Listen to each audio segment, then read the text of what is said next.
Très heureux de les retrouver. Laurent Roland Tonné-Ikes, il est à ma droite, comme Jésus à la droite du Père. Laurent Roland Tonné-Ikes, bonjour. Maurice Agua, bonjour. Amis téléspectateurs, bonjour.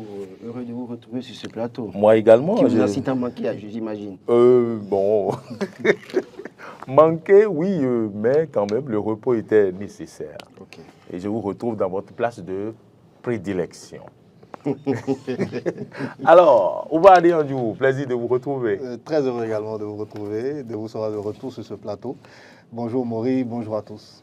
Je vois vos beaux sourires. Laurent Roland Tonné-Ikes, des femmes du marché d'Antokpa sont allées visiter donc, le marché de Gros à Bomé-Calavi. Et excusez le terme, je ne sais pas si vous avez suivi les vidéos. J'ai entendu quelque chose que je veux parler de peut-être délire, mais elles étaient très contentes et certaines femmes sont allées jusqu'à dire l'indicible. Mais quand même, je vous laisse la parole. Elles étaient contentes. Non, je crois que le débat sur la délocalisation du marché d'Antokpa ou non, qui faisait polémique, je l'ai dit en son temps, les gens n'étaient pas d'accord.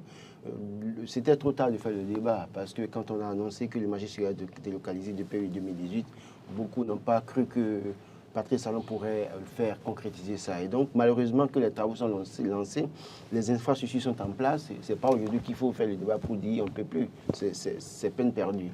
Alors, quand on finit de dire ça, quand on voit, parce que moi, c'est dans ma zone, hein, il m'arrive pas, quelques samedis, marcher par là, de regarder un peu. Je vois la qualité des travaux, je vois l'infrastructure qui est en place, en tout cas les différents compartiments.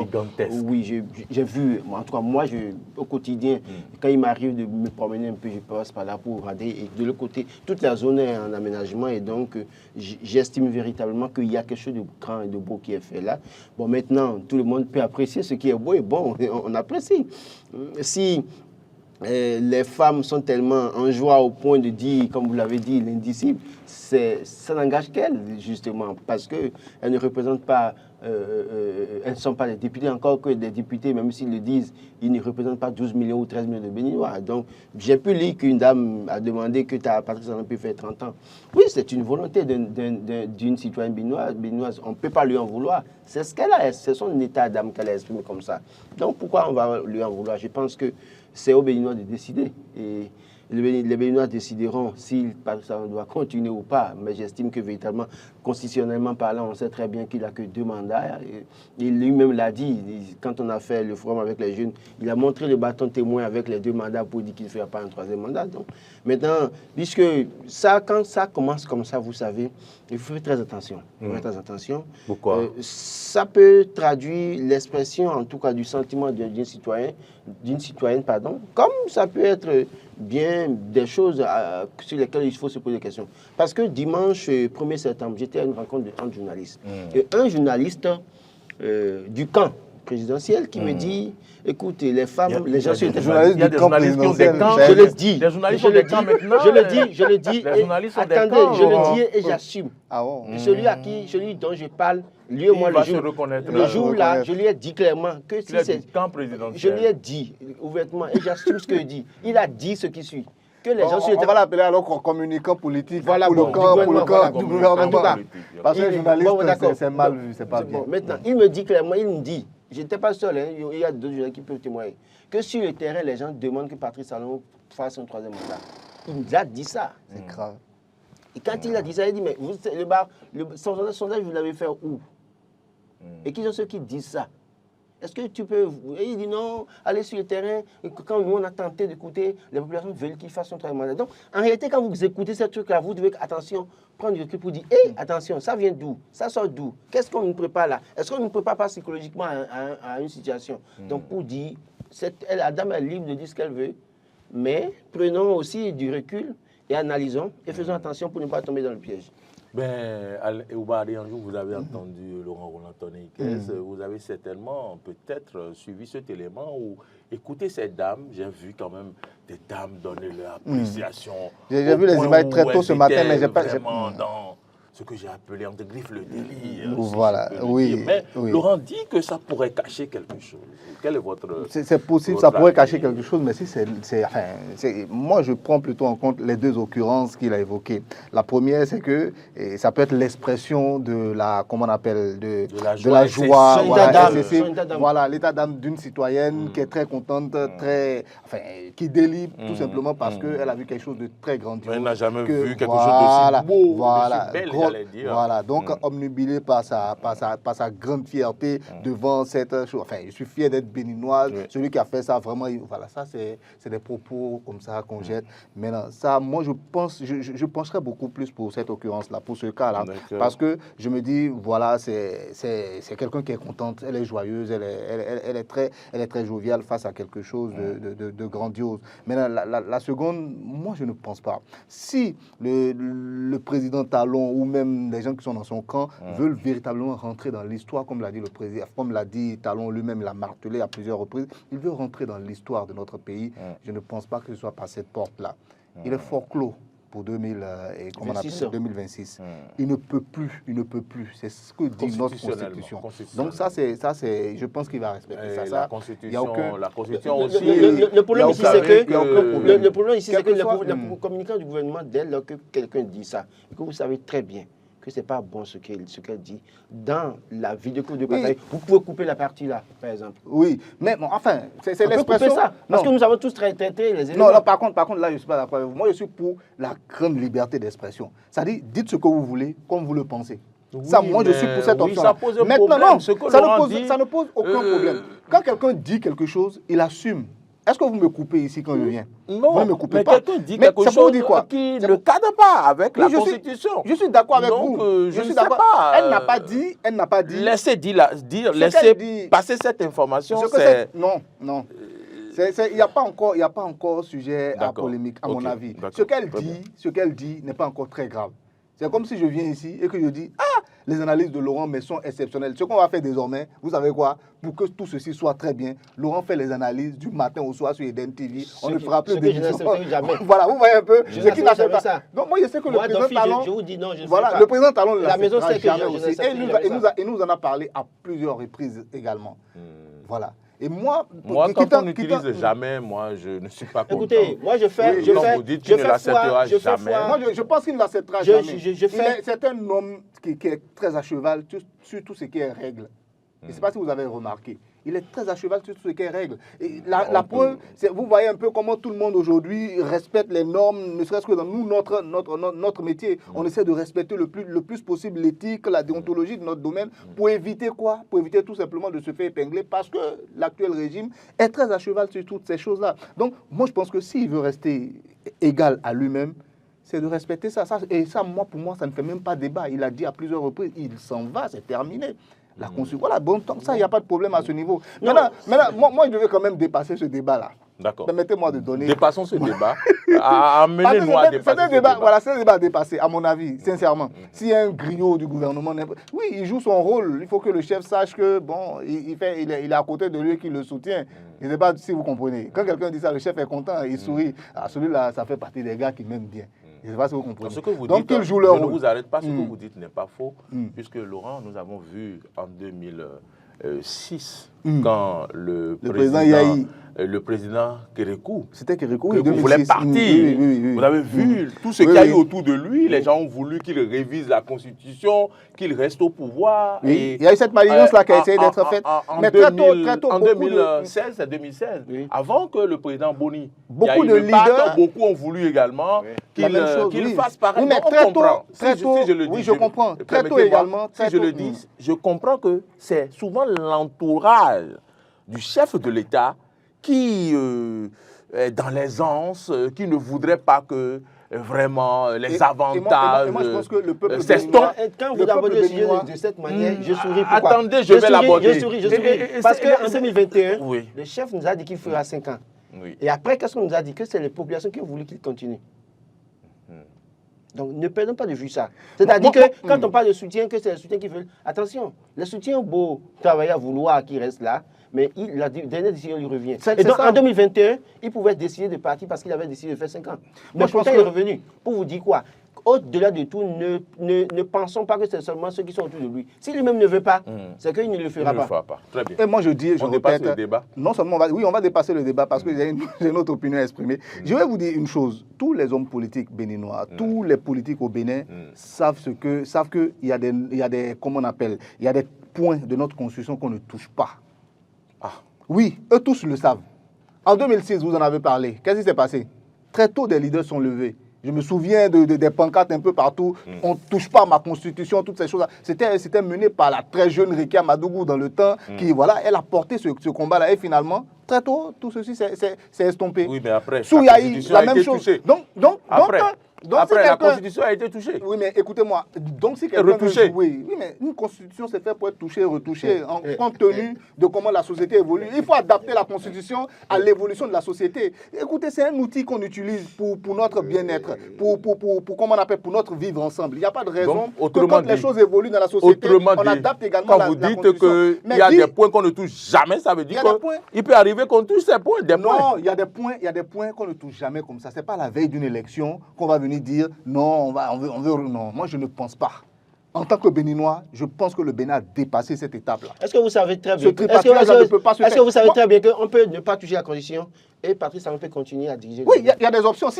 Écoutez, le débat, en fait, le débat, c'est pas la Constitution. C'est pas la Constitution. Vous voyez, on est en train de tirer quelque chose qu'il ne faut pas tirer. Parce qu'à chaque fois, on va aller plus loin. S'il y a un état d'exception, c'est un exemple que je prends. Il peut y avoir un état d'exception, vous êtes d'accord avec moi? Et on demande par exemple. Oui, on peut dire par exemple aux gens, venez déposer vos candidatures. Et que personne ne se lève pour déposer la candidature. On va dire que le Bénin ne soit plus dirigé. Parce que les conditions ne permettent pas aux gens de déposer la candidature. Bon, peut-être ça peut arriver, je ne sais pas. Mais ce que je dis, c'est que... Vous êtes des analystes.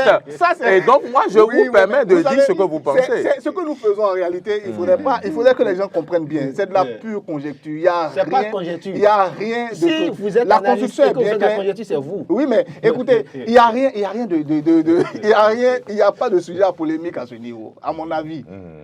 Alors, nous ne sommes pas dans un état d'exception. La condition est valide. Tout marche. Mais c'est possible qu'on y arrive. Tout pays peut se retrouver dans un état d'exception. Il peut y avoir des crises institutionnelles partout dans le monde. Ça peut arriver. Donc ne soyez pas... Si vous permettez. D'accord. Mais pourquoi est-ce que vous voulez tout de suite voir le mal venir? On va pas soyons positifs. Voilà, donc soyons positifs. Notre constitution est valide. Tous les hommes politiques connaissent les règles. Le président Talon lui-même, il connaît la règle. Il sait que c'est déjà terminé, c'est fini. Quand vous prenez l'exemple de comment on appelle, du fait qu'il a voulu faire un mandat et qu'après il a revu, il a donné les raisons. Hein. Et ça, la commission ne l'empêchait pas. Donc ne venons pas dire non, ça c'est pas un argument. Moi je dis maintenant, permettez-moi de dépasser ce débat. Vous allez donner votre avis. Depuis de parler. Oui.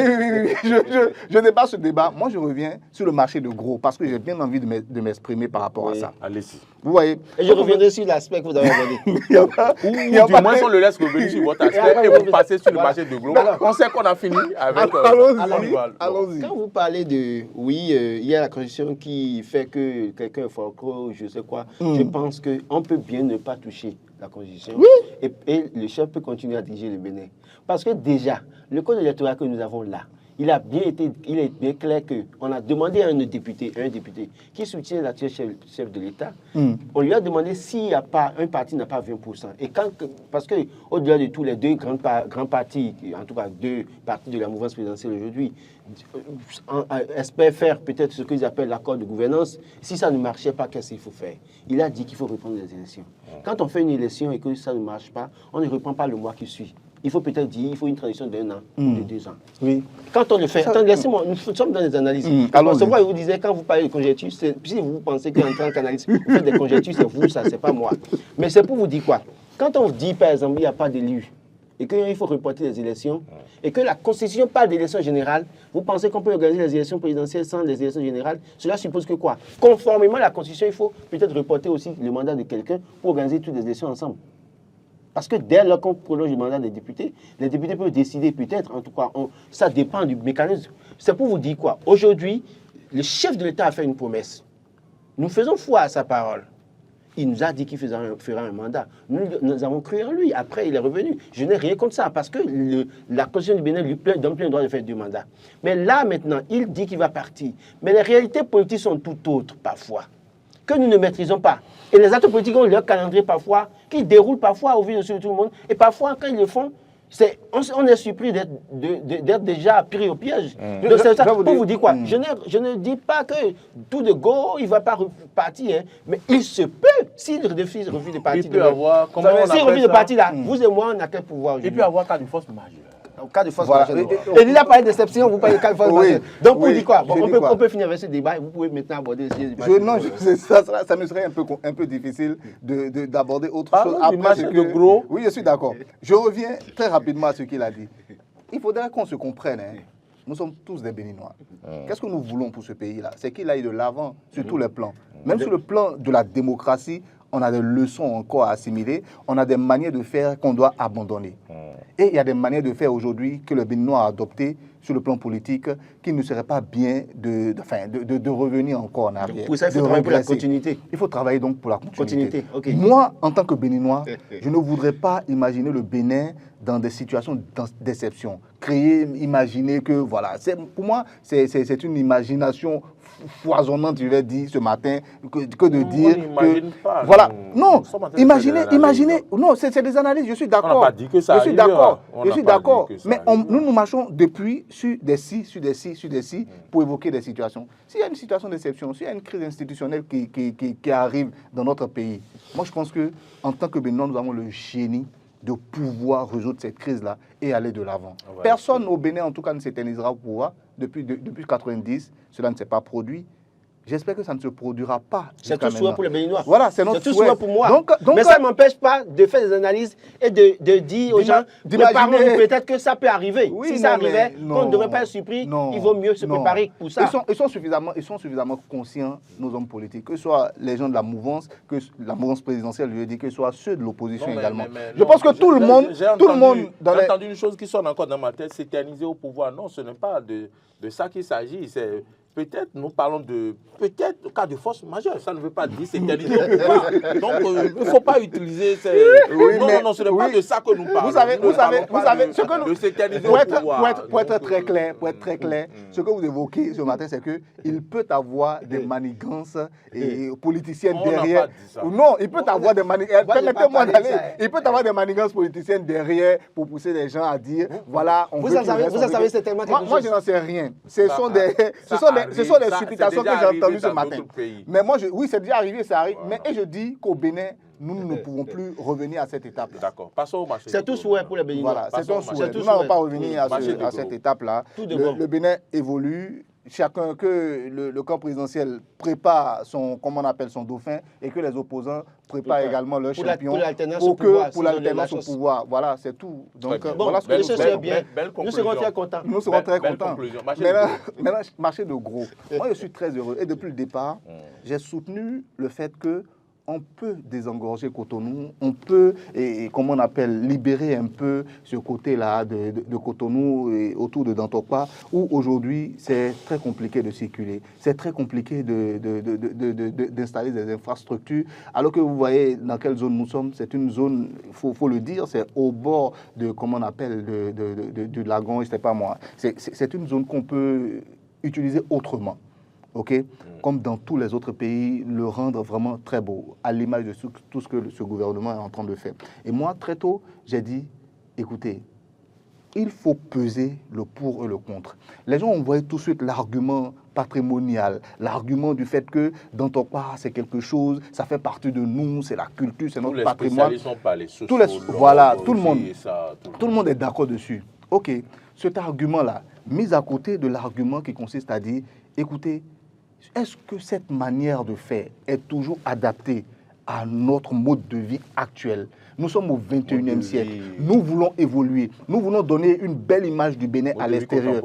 Voilà. À ce mode de vie-là dont nous rêvons, est-ce que cela, mis à côté, mis sur la balance, à côté juste de l'argument patrimonial, qu'est-ce que nous choisissons? Moi, je dis, je choisis l'évolution, je choisis le progrès, même si c'est juste comment on appelle, pour l'image, l'embellissement, parce qu'on voit ce que ça apporte également.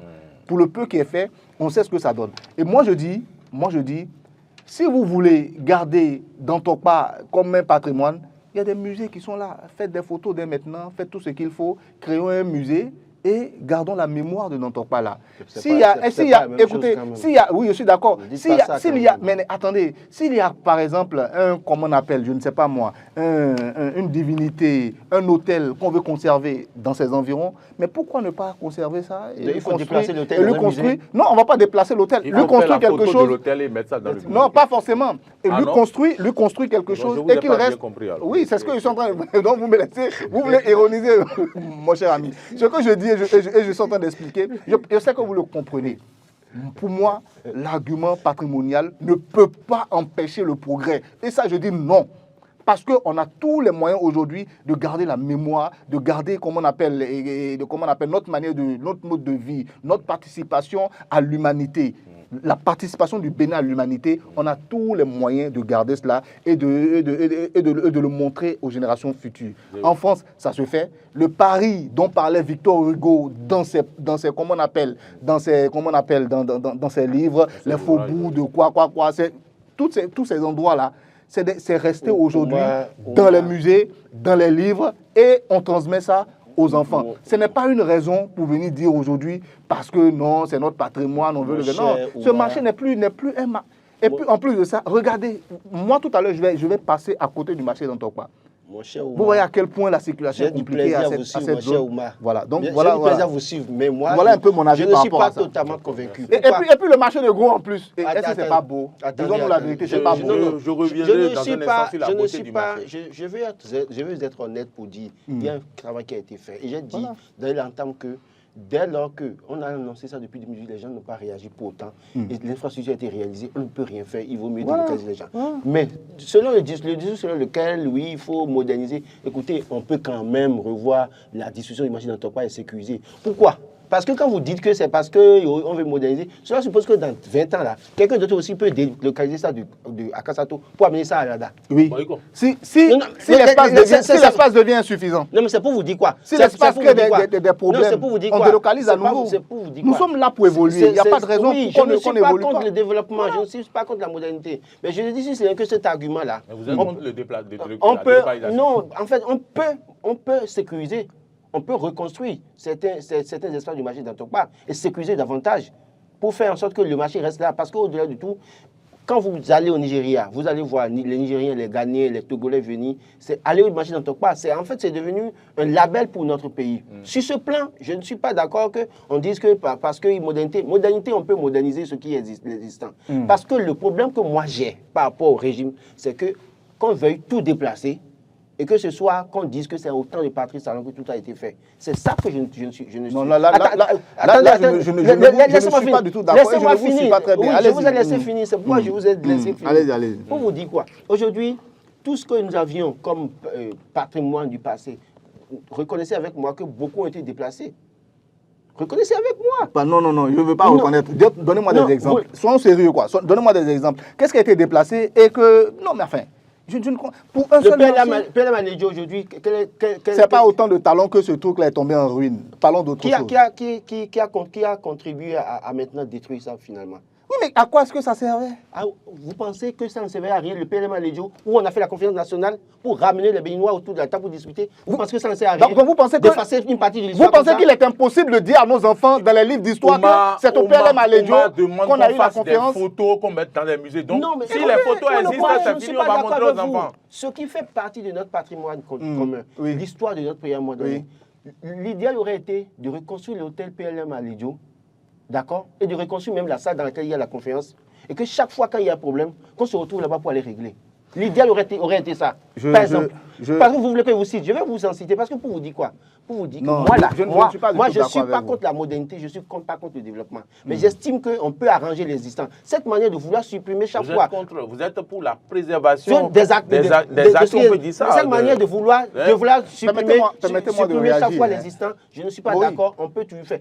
Pour autant, je dis, le marché a été déjà construit, les gens n'ont pas de choix. Mais l'argument qui consiste à dire qu'il faut déplacer parce qu'il y a la modernité, ça veut dire que dans 20 ans, quelqu'un d'autre viendra encore pour dire, à Kassatou, là c'est petit, il faut aller à Alada. Petite clarification. Vous allez réagir en une minute. En une minute, petite clarification.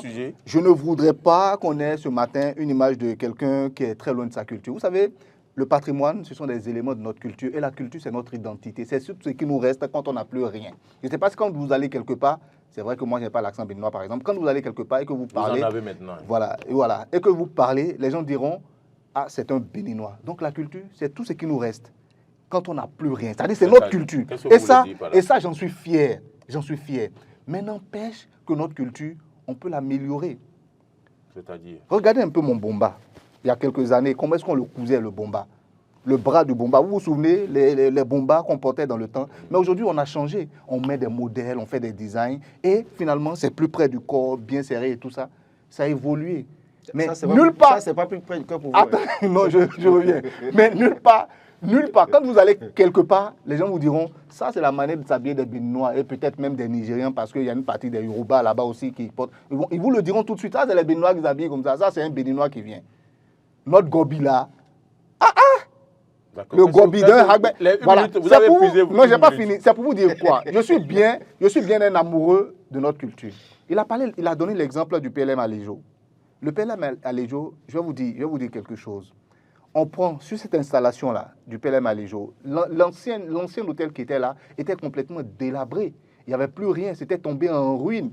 Il fallait absolument soit rénover ou construire quelque chose de nouveau.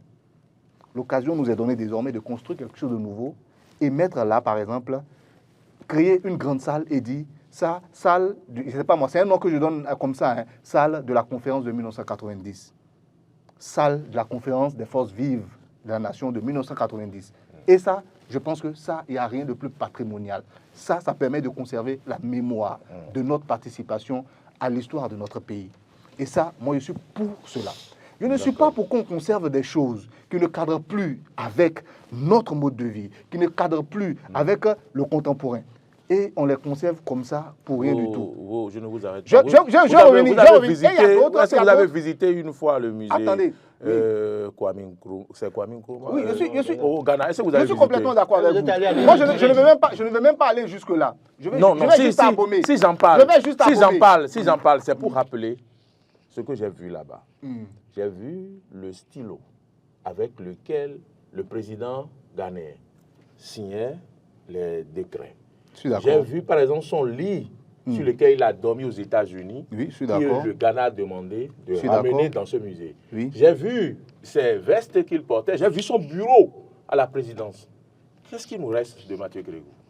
Qu'est-ce qui nous reste de Hubert Maga? Qu'est-ce qui nous reste de tous ces autres-là également? Il y a un travail à faire. Ça, je ne l'ai jamais nié. Il y a un travail à faire. Et vous savez, toutes ces choses que vous avez citées, par exemple, il en reste aussi de Maga, qu'on peut très bien mettre dans des endroits bien précis et les enfants iront visiter. Mais on ne fait pas ce travail-là. N'empêche que nous pouvons quand même évoluer sur un certain nombre de choses. Et je vous dis, je ne suis pas pour qu'on détruise. Je ne suis pas pour qu'on détruise le patrimoine. Je ne suis pas. Vous savez, il y a une partie du patrimoine qui, selon moi, est intouchable. Ne me dites pas que les remparts, par exemple, d'Abomey, les grandes murailles qu'il y a à Abomey, on va désormais les construire en béton. Je sais ce que c'est que le patrimoine. Ça, ce n'est pas conserver le patrimoine. C'est du n'importe quoi. La route des pêches est bitumée. Okay. Vous le savez? Oui, non, mais écoutez, la route des pêches est bitumée. Pas la route des bois, la route de l'esclave est bitumée, vous le savez? La route des esclaves est bitumée. Écoutez, moi je dis, il y a Il y a quelque chose à des faire. choses qui ont été détruites sur le parcours. Sur le parcours. Et ça, c'est grave. Alors, Et je vais vous dire, peut-être qu'à notre niveau aussi, il y a ceux qui sont chargés également de ce patrimoine. Au-delà de ce que, il faut apprécier le travail qui est fait. Oui, dans non, ce je suis sens. complètement d'accord Beaucoup de avec choses ont vous. été faites Il y a que certains j'apprécie, aspects. mais il y a des choses sur lesquelles je ne partage pas la vision Oui, du gouvernement. et au même moment aussi, je suis d'accord avec vous. Il y a certains aspects sur lesquels il n'y a rien à faire. Il faut absolument que certains, et c'est pas moi, certains spécialistes du patrimoine puissent réagir également. Quand vous prenez l'exemple de la route des pêches, je suis sans argument. Non, je voulais... La route, pardon, la route des... Non, oui, la route des esclaves, je vous assure, je suis sans argument. Je suis sans argument. Je ne suis pas d'accord du tout. Moi, j'aurais... Oui, non, qu'on ne butine pas, oui. Ça, par exemple, je suis d'accord. Voilà, ça, c'est pour vous montrer... On va faire comment? Ah oui, non, mais ça, c'est à restaurer, c'était à garder impraticable, intrinsèque. Non, on peut aménager d'autres routes à part, sans on faire peut du bitume. aménager même d'autres routes à part, construire d'autres moyens de déplacement pour les gens. Mais cette route-là, ça, c'est quelque chose à conserver. Moi, ça, c'est moi mon avis. Oui, ça, c'est moi mon avis. Ça, c'est moi mon avis. Et chacun a son avis comme ça. Alors, mais cela n'empêche que, parce qu'on veut conserver le patrimoine, restaurer le patrimoine, on va s'empêcher d'utiliser l'espace public comme cela se doit. Mais regardez tout ce gâchis-là. Je continue de dire, au-delà de tout, il faut détruire ce vilain marché-là et nous construire quelque chose de beau là. L'infrastructure est réalisée à Kassato, les gens n'ont pas de choix que d'aller là-bas. Mais moi, je pense qu'on aurait pu travailler à sécuriser, moderniser ce marché-là. Sécuriser, reconstruire certains aspects parce que... L'espace n'est plus suffisant, Laurent. On a de l'espace quelque part d'autre, on construit quelque chose de grand. Vous portez à votre attention une situation. Vous savez, pour que les femmes intègrent les marchés, il faut remplir des formulaires. Oui. Et il faut notifier quel type de marchandises vous vendez, agricole aussi ou ça. Le cas du marché de Ménotin. Il nous est revenu que les femmes ont trouvé de place, ont été installées, ce qu'on salue. Elles ont apprécié, elles ont aimé. Mais la présidente, c'est la présidente, vous appelez du marché, comment on l'appelle? C'est présidente. La présidente du marché n'a pas trouvé de place dans le marché. Le nouveau marché. Vous savez pourquoi? Parce qu'elle vend du charbon. Elle vend du charbon et elle vend de la cassa qu'elle prépare en même temps live et on achète et tout. Et ça, là, ce n'est pas prévu parmi les éléments, ça, c'est une erreur. Les éléments à vendre dans le marché. C'est un marché moderne. Oui, mais ça, c'est une erreur. Voici ma question. Donc, les autres femmes le Bénin ne va pas manger de la cassa? J'ai dit, c'est une information qui nous est revenue. Les autres femmes seraient dans le marché et elles ne peuvent pas intégrer parce qu'elles vendent du charbon. Pourquoi pour le marché moderne? Voici ma question. Pourquoi pour le marché moderne? Avec des pincettes. Prenez cette information avec des pincettes. N'en débattons même pas parce que moi, je ne suis pas sûr. On ne peut pas prévoir un tel marché et ne pas prévoir un endroit où le Béninois va pouvoir aller acheter de la cassa. Mais ça, c'est... Celle qui m'a donné l'information est une personne qui vend dans le marché, qui est une vendeuse. Donc, ce n'est pas une information... Ce n'est pas une information de rue que j'amène sur ce plateau. Ce n'est pas la cassa le plus important. Mais si dans laquelle vend du charbon, pas évident que ça va sur ma marché-là, c'est prévu. Parce que quand vous regardez quand même, je ne sais pas si vous êtes allé dans un des marchés pour aller voir. Et d'ailleurs même, il y a compartiment, pas compartiment, ceux qui vendent des condiments. Il y a des places qui sont réservées à ces personnes-là. Et du coup, pour éviter cette même chose, donc, pas évident. Bon, maintenant, c'est vrai que c'est Maurice qui apporte l'information. Moi, j'estime que cela montre combien dans nos projets de développement, notamment parlant de modernité, nous allons prendre en compte tout le monde. Et elle est restée sur l'emplacement de l'ancien marché, mais l'ancien marché est en démolition. Ils ont même enlevé les toitures. Donc actuellement, elle est là, elle est là sous ce hangar de fortune qu'elle a fabriqué elle-même. J'aimerais quand même lancer un petit message, hein, c'est possible. C'est vrai qu'on veut le beau, on veut le propre, on veut l'endroit... On veut la modernité, comme vous avez bien dit. Oui, la modernité. Oui, j'adore la modernité, c'est qu'il n'y a rien de plus intéressant. Il faut vivre à son époque, il faut évoluer avec son temps. Et je vais vous dire, Laurent, Laurent Maury, tout le monde, tout ce que vous voulez.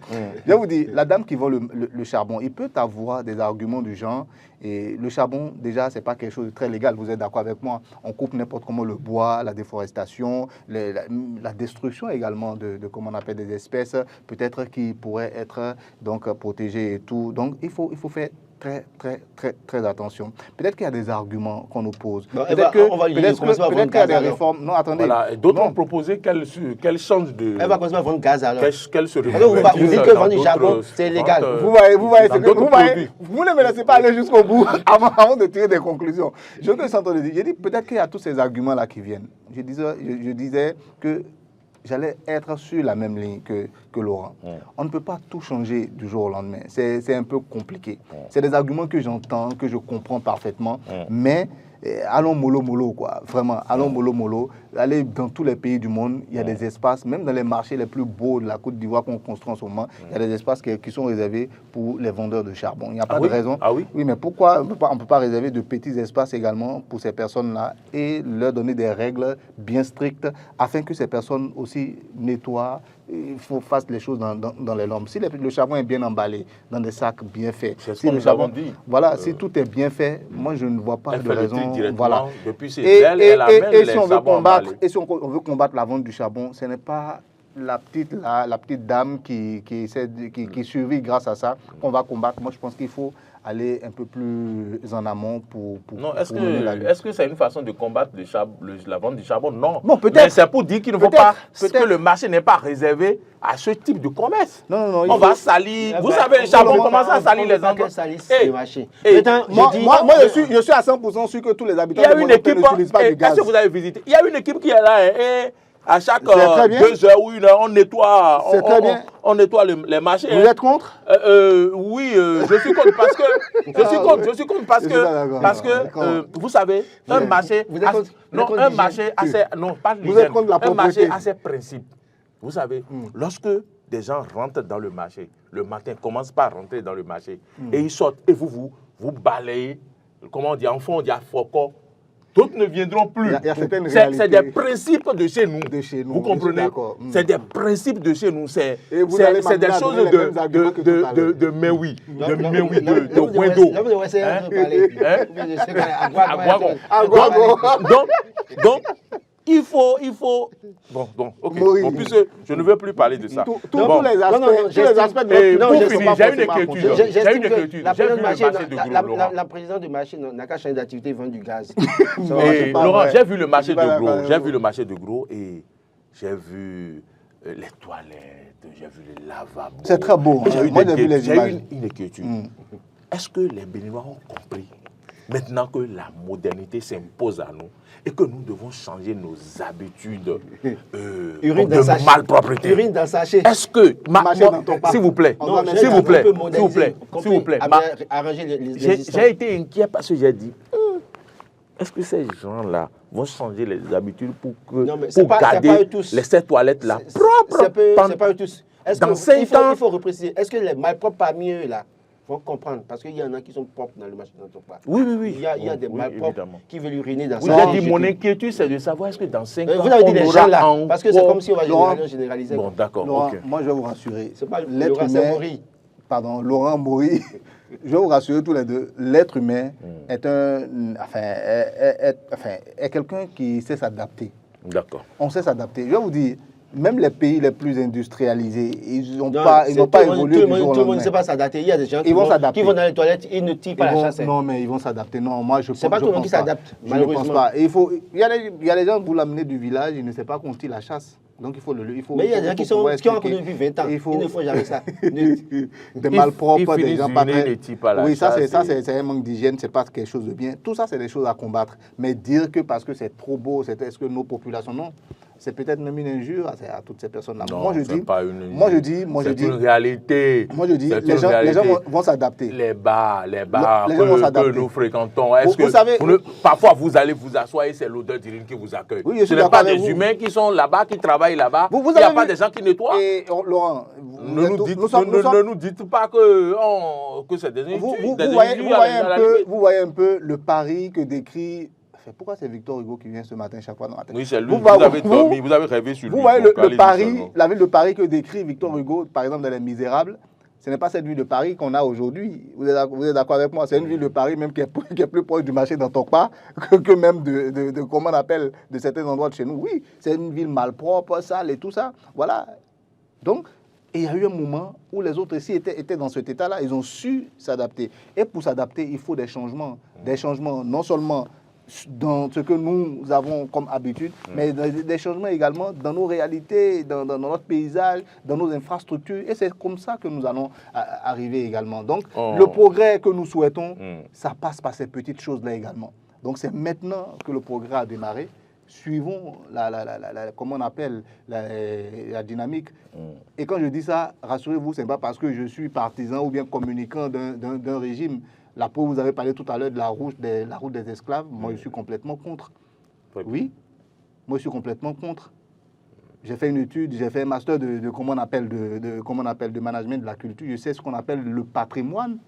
Le patrimoine, c'est essentiel. Il faut le restaurer, il faut le conserver pour la mémoire. Donc on doit conserver la salle de convention du PAIPLM à Lédio. Si vous dites ça. Je ne voudrais pas que vous repartiez sur ce débat. D'accord. On va finir. Le directeur Isaac Patinvo, il est déjà dans les coulisses. On va finir rapidement, Laurent. C'est en 5 minutes. Hein. Oui. Ça peut être en 1 minute. Vente de médicaments périmés à Porte-Nouveau. Une pharmacie épinglée. C'est incroyable à la limite de l'entendement. Oui, c'est malheureusement ce que font les capitalistes. Les capitalistes se foutent pas mal de vous parce que c'est la recherche du profit. Et dans la recherche du profit, on peut sacrifier des vies, malheureusement. Et donc, si on en arrive à voir... C'est pour ça que quand vous prenez un produit à la pharmacie, en pharmacie, il faut toujours regarder les dates. Toujours regarder les dates. J'ai évoqué dans ce plateau la question des supermarchés qui achètent des produits.